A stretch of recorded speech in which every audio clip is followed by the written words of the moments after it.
বন্ধুরা, তাহলে মনে রাখতে হবে, হোমিওপ্যাথি চিকিৎসা যতই হোক, কিন্তু লক্ষণ ভুলে গেলে হোমিওপ্যাথি চিকিৎসা চলবে না, হোমিওপ্যাথি চিকিৎসা করা সম্ভব নয়। তাই আপনাদের কাছে আবারও অনুরোধ করি যে আপনারা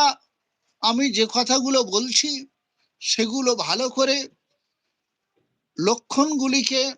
হৃদয়ঙ্গম এমনভাবে করুন যেন আপনার পরিচিত কোনো ব্যক্তি যেমন আপনার সামনে আসুক বা নাই আসুক, দূর থেকে যদি সে আওয়াজ করে, তার আওয়াজ যেমনই উপলব্ধি করেন, তাকে যেমনই চিনতে পারেন, তেমনই ভাবে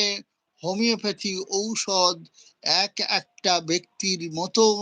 একটা ব্যক্তির মতো এইভাবে চিনুন